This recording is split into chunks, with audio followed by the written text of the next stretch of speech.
welcome to Storytime Pitches. I'm Kurt.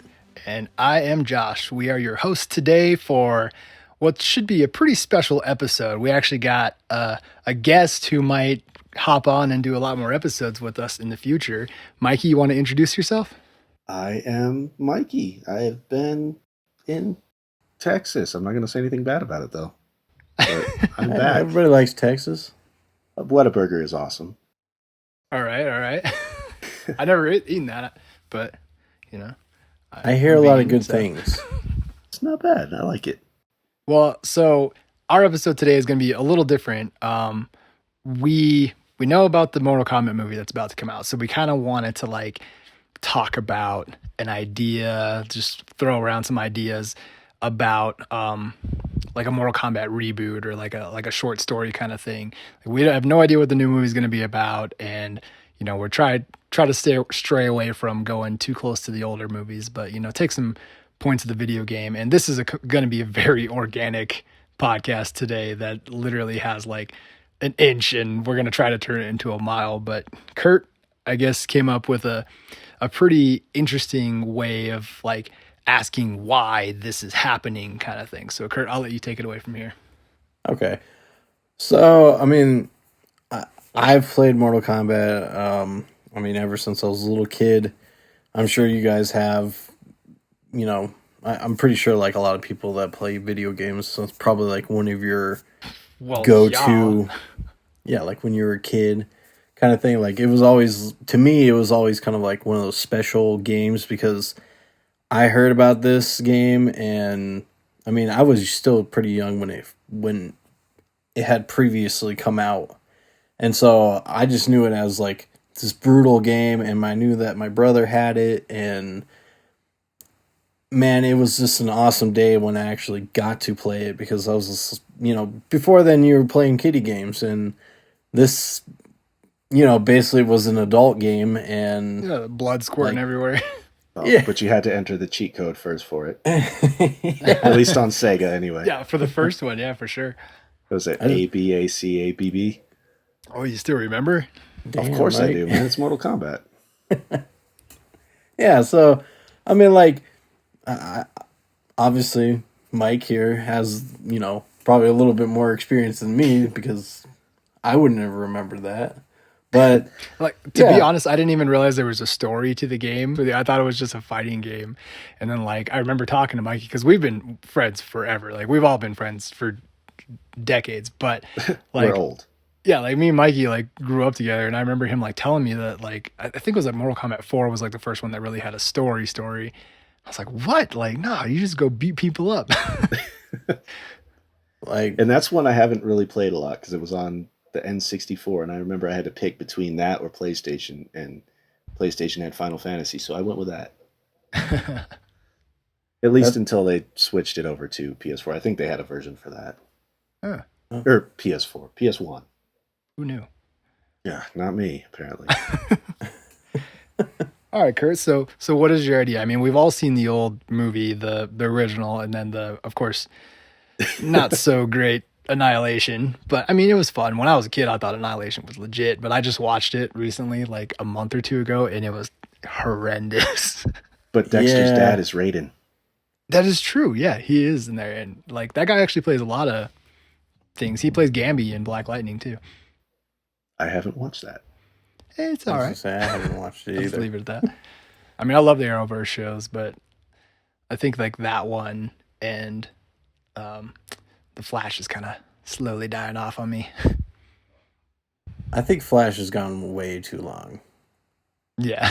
But this isn't a Flash podcast. This is a Mortal Kombat podcast. And Kurt, you said you had an idea. Yep. What is the idea? All right. No more interruptions here. We're down to serious business. Sidebar. I'll do my best.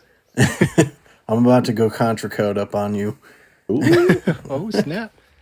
All right, so the whole reason why I even came up with this idea is when you look at the roster of Mortal Kombat characters, okay, you see people with 4 arms, you see people that are not human, they're there's bugs, there's people that are shadows. There's crazy Robots. ass robots. Like, I mean, yeah. And then you get to like the characters that are actually from Earth, and you got like Johnny Cage, and that's just like a dude that does movies. And I mean, like maybe like playing these games ever since you're a little kid, like you've always known every single character to be a badass. But I mean, now that I'm an adult, I look at these characters and I'm like, how in the fuck do they like compete against people that have 4 arms and look like Arnold Superpowers and Schwarzenegger, stuff, like yeah. on steroids? Like, it just doesn't make sense. So, like, what is it that makes humans like formidable in comparison to like everybody else in the Mortal Kombat like universe? And so I'm like trying to like rack my brain, and like I didn't get a lot of sleep one night, and so I was just thinking about it because the new trailer had come out, and I'm like, okay, now we would have to rewrite. So basically what this would be is it would have to be a rewrite of Mortal Kombat like from the beginning, because I mean, a lot of it that you could keep the same, but there's a couple things that you're going to have to change, because in my version of way of thinking, basically Raiden's father actually is an elder god. And you have to like think, is Raiden like when Raiden was being born and growing up, like obviously he is being trained to become essentially an elder god. Like, I mean, that kind of thing. So basically, like, my idea for like why people from Earthrealm are like become the way that they do is, let's say, Raiden's father actually tells him of Earthrealm, and at this time nobody really cares that much about Earthrealm. Like, it's kind of like that. It's the realm that was born. It was also born, but like, nobody really cares about it because. Or what if it was like a myth? Like all these other realms exist, and like Earth is like a myth, and they don't realize that it's a real thing until Raiden gets involved and is like, no, like you guys cannot have this tournament and not include Earth realm. And they're like, what? That's a myth. And then he's like, no, it's not actually. So then are we going back from, because I believe in the first game they said that it was like the 10th tournament to decide all of it. Is this going to be the very first one, or is it going to be the one that it picks up within the game? So I'm thinking like it's going to be like the very first tournament for Earthrealm. Okay. So like all these realms are like at war or something, and they decide to make this tournament to see who controls the realm for the next millennia or however long it takes between tournaments. The whole grip. Yeah. But it would be kind of cool if Earth was a myth and everyone's like, nah, that's not real. And then Raiden like proves that it is and shows them that they have to include Earth in this battle to see who rules the realms, basically. Right. And that's kind of like what I was thinking is like, what if Raiden was actually sent to Earthrealm and Midgard was, yeah, like it was told to like explore Earth and actually find, anybody that could potentially be in the tournament. Like I don't know. Like, to me, it just seems like humans in general are not that special. We don't have abilities, that kind of thing. So, like in the new trailer, they're saying that people are born with like a tattoo, and so it's like an invitation to Mortal Kombat. So that's going to be a little different than like my idea here. But what if Raiden actually like goes to Earth, and my way of looking at it is that like you think of all these other characters, okay? Like when they're born into these worlds that are at war at, at every given moment. And so they're always competing in these tournaments. So you're born and bred to be in these tournaments. And if you have any sort of like special abilities, like obviously anybody in the army is going to take notice of that and go like, look, like we're going to train this kid to fight for us in this tournament. So like, what if, but like, man, how do I put this? Okay. So like what I would change is, let's say in all these other realms, okay, in between tournaments, and this is where it kind of gets a little weird, but in between each of these tournaments, what if the elder gods made a decision to allow anybody, like basically like nobody can die?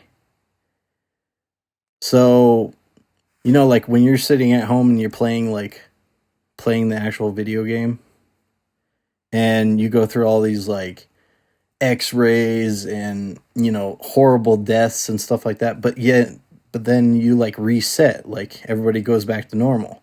So like, what if the elder gods actually gave permission for nobody to die in between Mortal Kombat? So it would make the Mortal Kombat actually something more special, because once you're in that tournament, if you were to die, like you are gone forever. Okay, so you're pretty much playing for keeps on this one, but the other ones are just kind of a see what you got type thing. Right. So like all these like other the preliminaries. Yeah, right. And so, like actually when they're doing these x-rays on people, like yeah, it's horrible and these deaths look horrible, but it allows people to, get onto that like plane of unlocking like their true potential. So do you imagine this almost like a holodeck situation where they're kind of like thrown into like simulations almost? Danger Room style? Yeah. Yeah, like I don't know, it's kind of like divine intervention. Like, I mean, you get fucked up really, really badly. So you're protected by the gods. Yeah, like, but the gods like basically resurrect you no matter like how horrible of death that you've just gotten into. And so that's the whole thing, is like, but all these people from these other worlds, okay, they grow up knowing that they can't die unless you're in the tournament. Like, unless you are legitimately in the tournament, you cannot actually die. And so when Raiden goes down to Earth, okay, this is where I, kind of cheese fest a little bit, but it's the only thing that makes sense to me. But what is it that makes humans special in comparison to everybody else? And that's the ability that when we're born, we are born knowing that we are going to die one day. So everything is for us is to play for keeps. Like, if we mess up, we die. Like the survival instinct kicks in. Right. And so like, what if Raiden and the elder gods overlooked that, but Raiden goes down and actually comes to that conclusion of this is the reason why Earthrealm was even made to begin with, is because these people are born knowing that they are going to die at any given moment if they mess up. And so that's what actually makes us special in comparison to all these other realms. And so that's what makes us like such a, like hard fighting force against everybody else. Does that make sense? It's like it's that phrase where you're backed into a corner, you're going to fight your hardest. They're always backed into that corner, so they're always going to fight their hardest. Right. Okay. And so then like when Raiden actually like finds, some potential people, maybe he sees something in them that that everybody else doesn't see. So like when he looks at Liu Kang, like he just knows that there's something that is, in him but he hasn't unlocked that potential yet, because to unlock that potential, you have to be, pinned against somebody that has gone that far. Like, you have to fight against people who have these abilities and stuff for you to unlock that. So my idea is, like, basically Raiden takes his warriors that he picks, and once he brings them to, like, let's say, like, Outworld, they don't quite understand the whole concept of, like, once they're there, they can't die. So they easily like, start to become, like, these extreme warriors, and, like, unlocking, like, what we see in the video games kind of thing. Okay, well, what if somewhere along the line, one of these people from another realm visited Earth realm and, like, basically fell in love with someone and started a lineage, and while this tournament goes on, someone that has that bloodline that may be able to unlock some of these extra powers on Earth, or maybe multiple people, like in the original movie, like Liu Kang and like several, like you said, like Johnny Cage, like people that came from Earth could possibly have, like, dormant, not necessarily like superpowers, but a more formidable strength because of that. I mean, I could see that being problematic down the line if anybody ever found out, like, oh, you're not really completely from Earth realm or something. But I don't know. I think that could be an interesting part of the story, at least. Yeah, actually, like, I mean, that would be kind of crazy, like, especially, like, later on. I mean, like, later on, if you did that, like, that would open up a lot of opportunities, because then you would be like, well, who is it that came to Earthrealm first, and basically, like, started these lines, kind of thing. Yeah, I mean, well, if all these realms were started by gods in the first place, it would make sense there would be some inkling of something here that would trickle down through time. I mean, I would think, at least. Well, maybe with that, it could be like so like a lot of people have that in them, but only a certain few can unlock it. Like how with Johnny Cage has his abilities. I know in the game they say something like he's got some ancient power.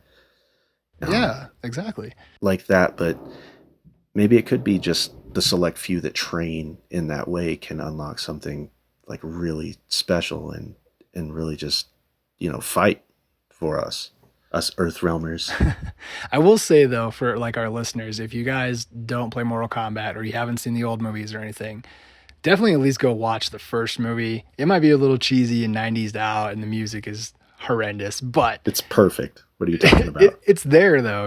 Like, it is a fun movie. It's a lot of action. It's got heart in a cheesy way and all that. But if you don't really know a lot of these characters or the history behind these characters, I think that's kind of what we're more leaning for here. And I think you guys would agree with me that, yeah, of course you want an action-packed freaking martial arts special effects superpower movie, but at the same time, like, it sounds like we're giving a lot more depth to the story and the characters and why they're here and why they were chosen and stuff. And I think that's kind of cool, because even with, like we haven't seen the new Mortal Kombat, obviously. We're recording this, before this movie comes out.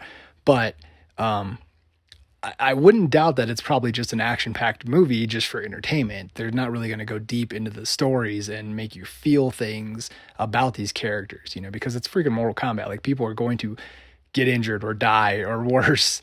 And I think that's what's kind of interesting about what you're pitching right now, Kurt, is it's going to have a lot more depth and character development. Right. I can only hope that the new movie goes into some of that background. Like, I think it opens with the Scorpion Sub-Zero fight that eventually kills Scorpion, but I'm not 100%. I think that would be really cool. It seems like this whole movie's about Cole, though.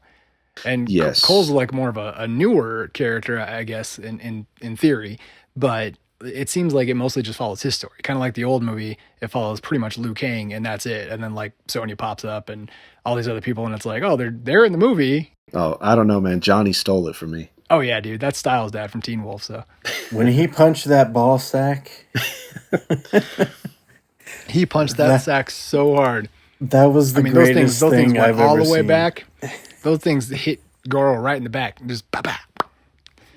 Or does he have 4 since he has 4 arms? I think I saw that movie in theaters like 3 or 4 times. What does he say? Like those are $300 sunglasses? I don't know how much. 500. 500, okay. You got to get the number right, man. I was trying to think. All right, my bad. And then brush up on my Mortal Kombat. Speaking of brushing up on my Mortal Kombat, I'm going to do a selfless plug right here. But I play, like I said way earlier in this podcast in the first episode, I play a lot of music. Like we all are musicians to a point, including me to a point. But I did a Mortal Kombat cover that we're going to be releasing hopefully today, the same day that this comes out. Drop it on YouTube. We did a playthrough video. It's going to be on iTunes and Spotify and all whatever music service you listen to. But it is a Mortal Kombat, like the original song from the original movie, the stupid techno song. I metaled it out, and it's super heavy.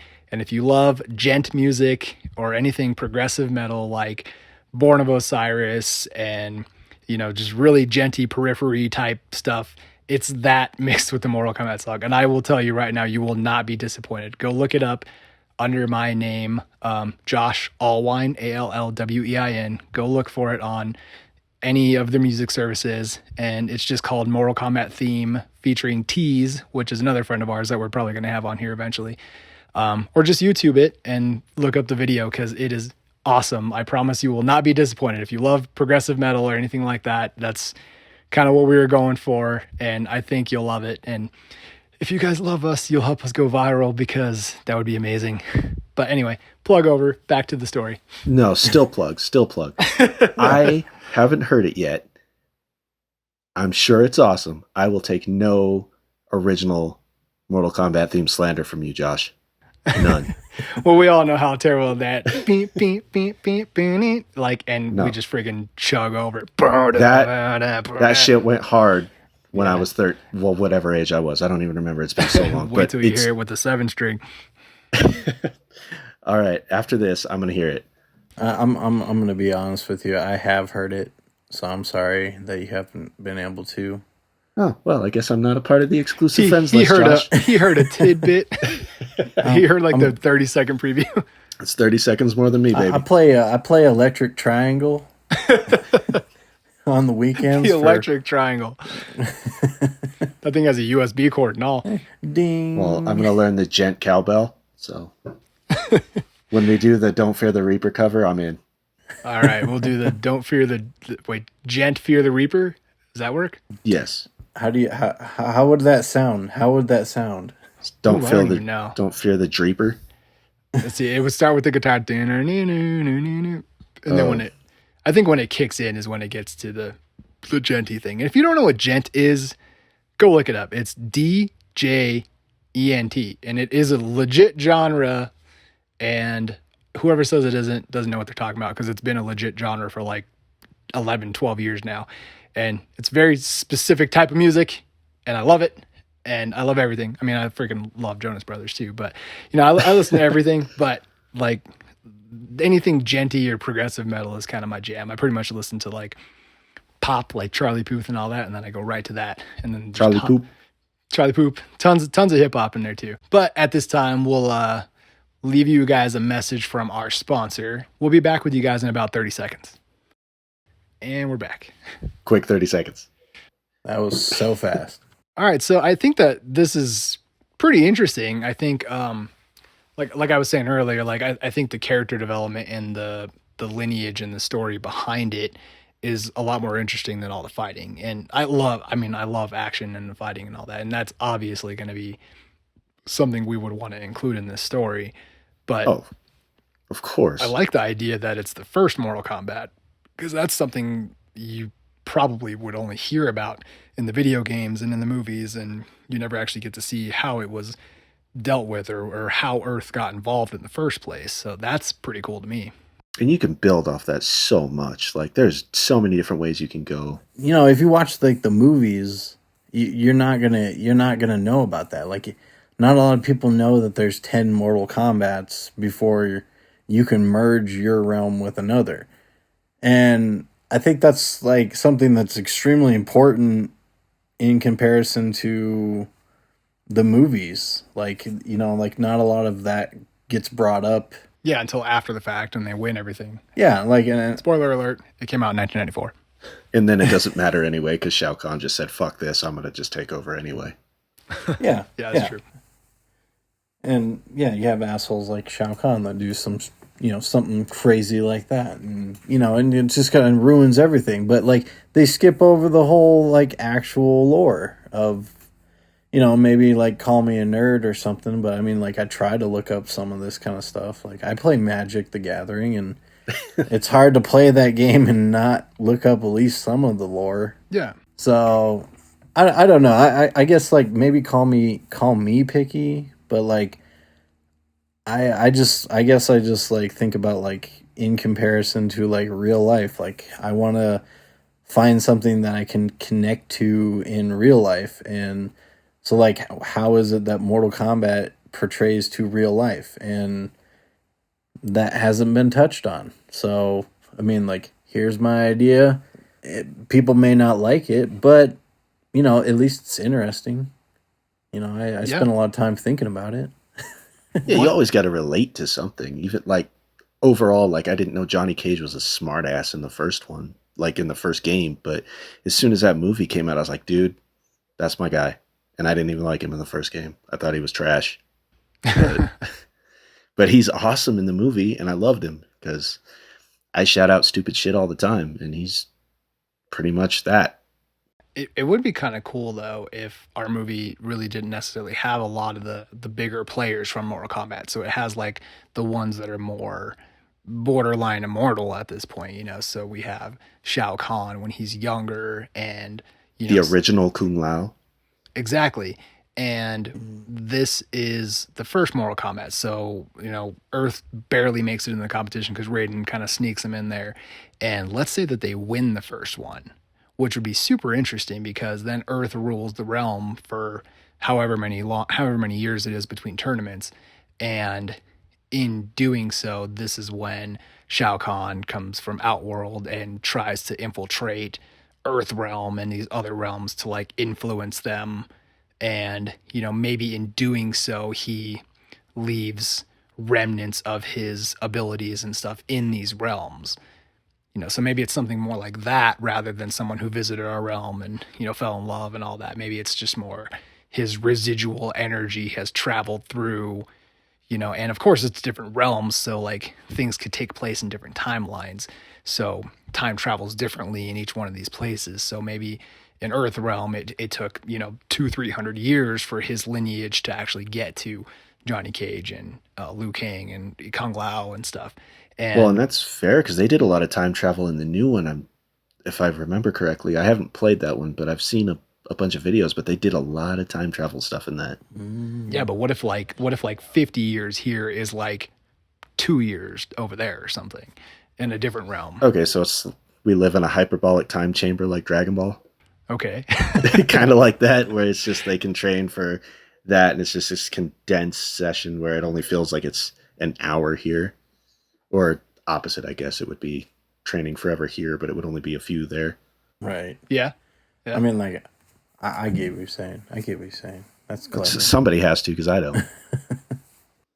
Well, I mean, like, I think Josh bring up a pretty good point. Like, initially, that would make more sense for everybody that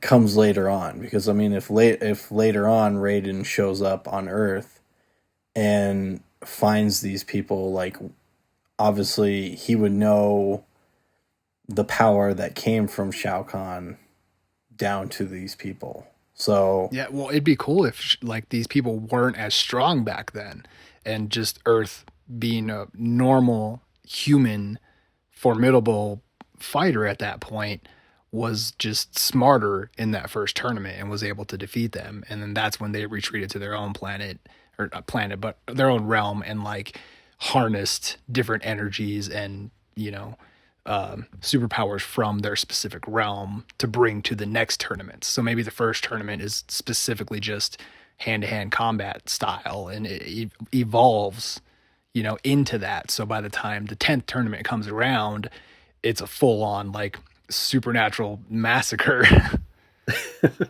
Well, there better be no Tarkatan in the first tournament because they would just slaughter everybody. Yeah. Because if I see Baraka going off, it's done. That would be pretty terrifying. Especially they got to do Baraka right. I mean, he's creepy. So I feel like they haven't done him justice in the movies where you see him and you're like, oh my God. Ugh.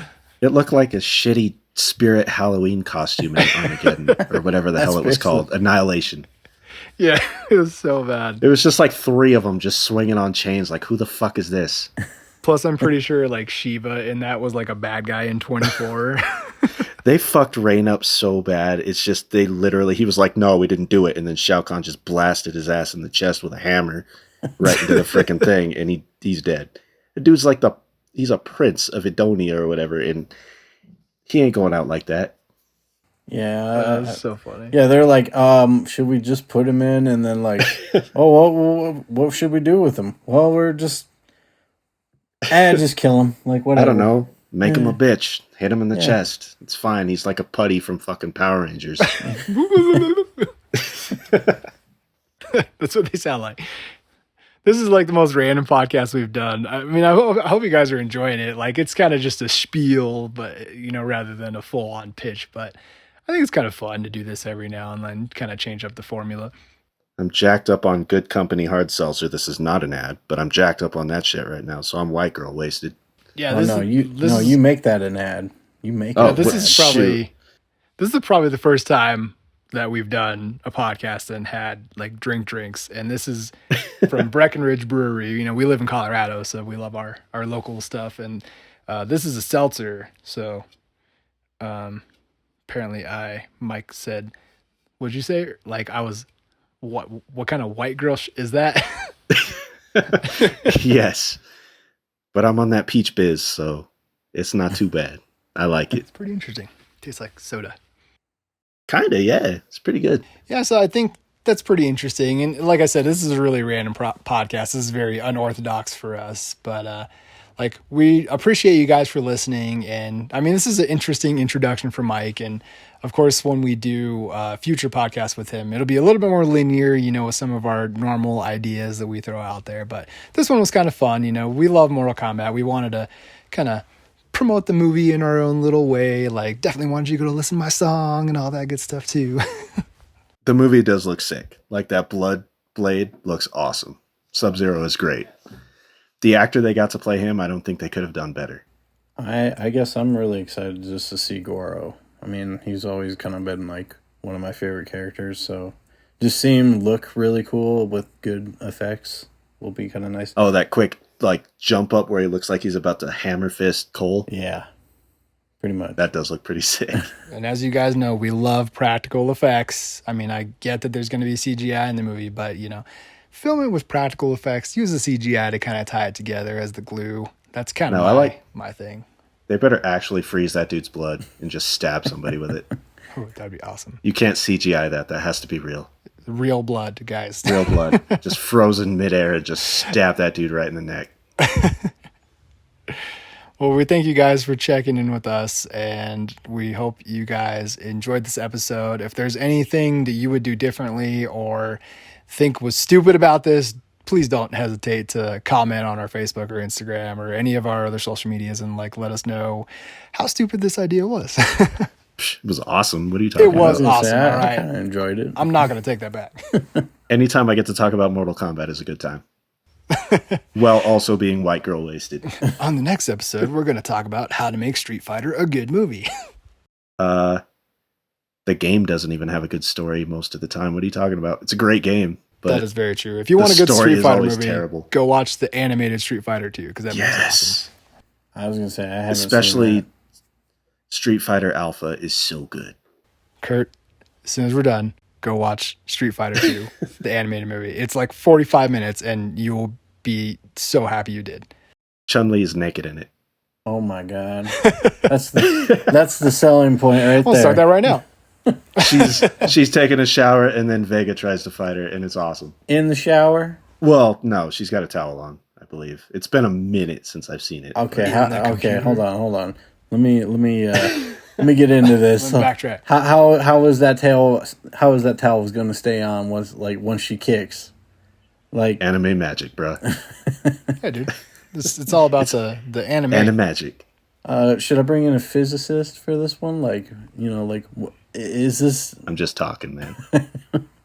As always, don't forget to like and subscribe and share our podcasts. We love that you guys listen to us and interact with us. So definitely keep that coming. Let us know if there's any ideas that you guys have that you would like us to elaborate on. We love having guests. We love having messages sent to us, and we can elaborate on all those. We can throw your guys' messages in our podcast. If you go to Anchor, the website we usually post everywhere, there is an option where you can leave us a message and you can record something. We could throw it on our podcast. We can share it out there. You get your voice out here, and we can elaborate on that and turn it into, a whole movie or a TV series or anything you want.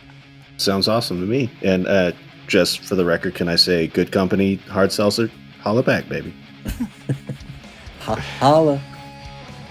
Holla. All right, you guys. Well, thank you guys for listening. We hope you guys have a good night. And I'm your host, Josh. And I'm Kurt. And I'm that dude, Mike. And this is Storytime Pitches.